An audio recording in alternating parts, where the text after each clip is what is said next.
So it was recently announced that Halo Infinite would launch without campaign co-op or Forge.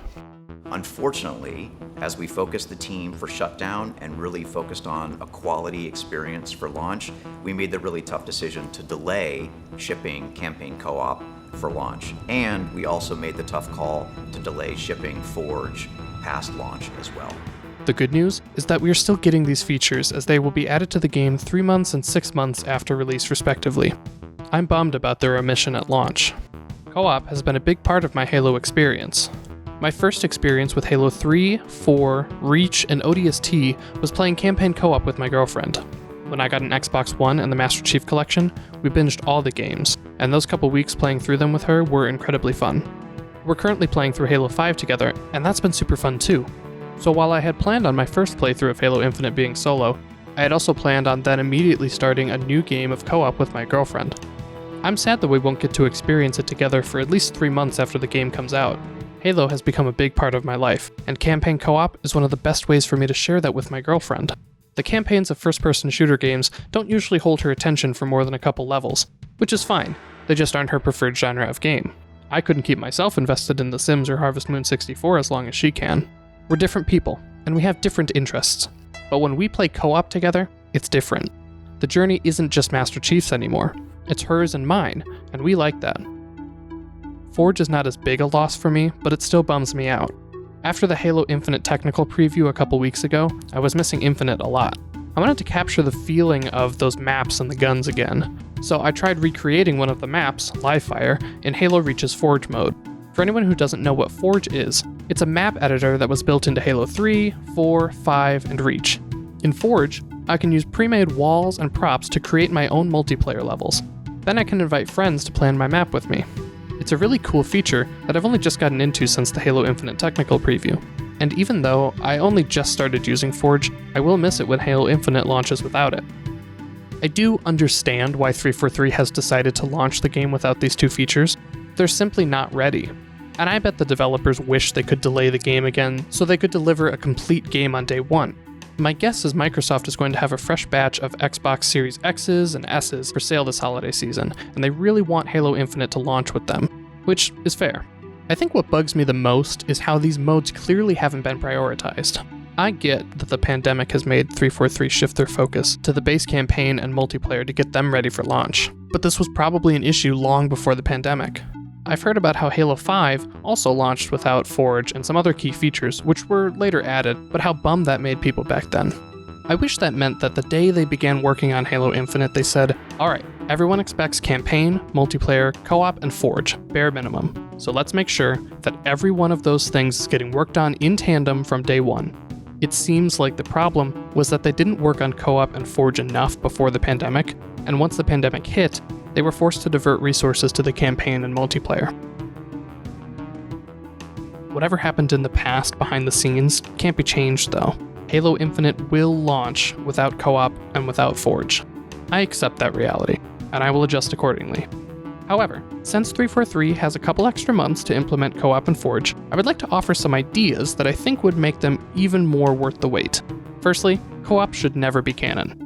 Halo 5's in-universe explanation for the 4-player co-op was a cool idea, but I don't play co-op to experience the story. I play it to experience interactions with my friends.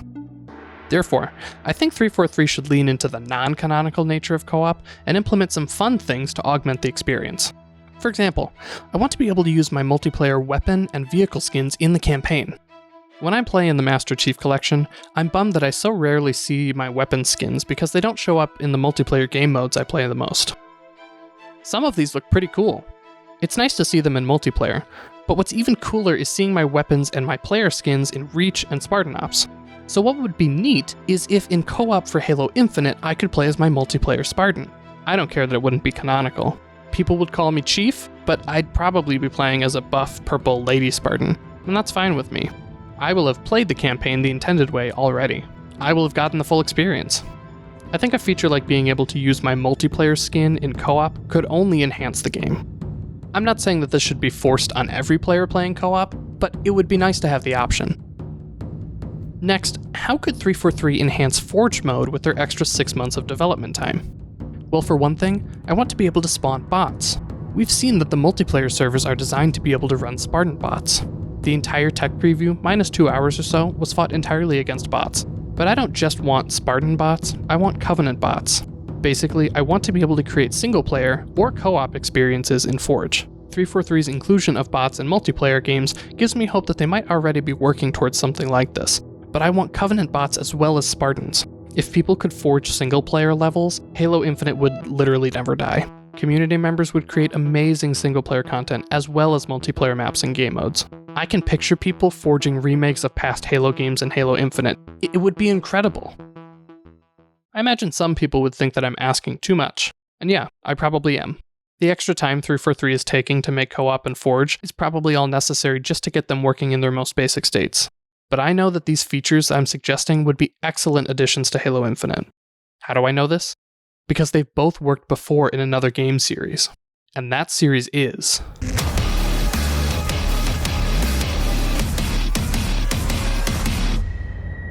First, let's take a look at weapon and player skins in Doom. Doom 2016 has player skins, but I didn't really engage with the multiplayer, so I can't really speak to them. But Doom Eternal lets you unlock skins that you could use in both multiplayer and the campaign. And they are awesome! I can tell that the designers were just having fun with some of these skins, and there is no effort made to justify them in the campaign. I have read through every codex entry in the game, all the lore I can find, and there is no explanation for this image.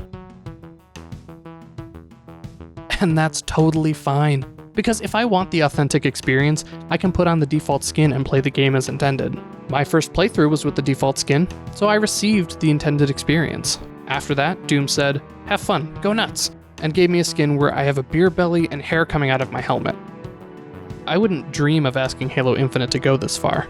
It seems as though the designers have put a lot of thought into the in-universe history of the weapons and player skins this time, even including little lore tidbits about each cosmetic item. That's cool, and it makes it even easier to justify them being used in a co-op setting. As for being able to forge single-player experiences, we'll look no further than Snapmap. No, not that one. Snapmap is a feature in Doom 2016 which lets you connect pre-made rooms to create whatever you want. It can be a multiplayer map, or a single-player level. It can even be your own custom game mode, provided you can make something interesting out of the options that they give you. But what's extra cool to me is the ability to place down enemies from the campaign. I can put down an imp, a Hell Knight, and a couple soldiers, and look at that, a custom encounter that I created. Imagine if we could do this with elites, and brutes, and grunts, and jackals. Now the problem I see arising here is that if the user generates the content, but it must support bots, the developer has to come up with a way to address how the bot gets around. In Doom 2016's Snapmap, I'm guessing the nav mesh, or the map the bot uses to know where it can walk, is built into the pre-made rooms. However, in Halo's Forge, you can create whatever kind of floor you want. This could make it tricky for the bots to know where to go, but I have a feeling that 343 is probably already thinking about this. If they plan to have Spartan bots in multiplayer matches, they're probably already devising a way to help the bots navigate user-generated maps. If a nav mesh generator was built into Forge, I'm sure the community would work out the best ways to use it. If the cost of being able to put Covenant into Forge maps was making sure that the places they walked are relatively flat, I think I could live with that. But I'm not holding my breath for these features. Judging by the views on my last video, I'm not at the forefront of the Halo community. Which is fine. But I can't expect any Halo developers to hear this, let alone act on my ideas. But it helps me, just to vocalize my thoughts on the recent news about Halo Infinite. The thing I want the most, though, it's not bots in Forge or multiplayer skins in campaign co-op. It's this. When they begin developing Halo 7, I want the first meeting on day 1 to start with someone saying, the core tenets of Halo are campaign, multiplayer, co-op, and Forge. Let's create all of these things in tandem, so we can deliver the best Halo game yet. Hey there, thank you for watching. I just want to say a couple quick things. So first of all, you may have noticed that there's some footage in this video where it appears as though I'm using my multiplayer skins in the campaign. And that's because while I was editing this video, 343 was testing out Season 8 for the Master Chief Collection, in which they've added a little bit of functionality for using your multiplayer skins in the campaign, which is Awesome. That's exactly what I wanted to see, and it makes me really excited that they may be doing similar things for Halo Infinite, and it makes me feel super excited about the continued future of the Master Chief Collection. I do want to see our player skins be an option as well, but the fact that I can see my multiplayer weapon skins and my vehicle skins is super great. So I guess that's the problem with taking so long to edit these videos, is that sometimes the things that you want will just happen while you're waiting. You know, I'll live with that because I get what I want. So thanks again for watching. Let me know if you agree with me about wanting the skins and Covenant bots in Forge, and I'll see you next time.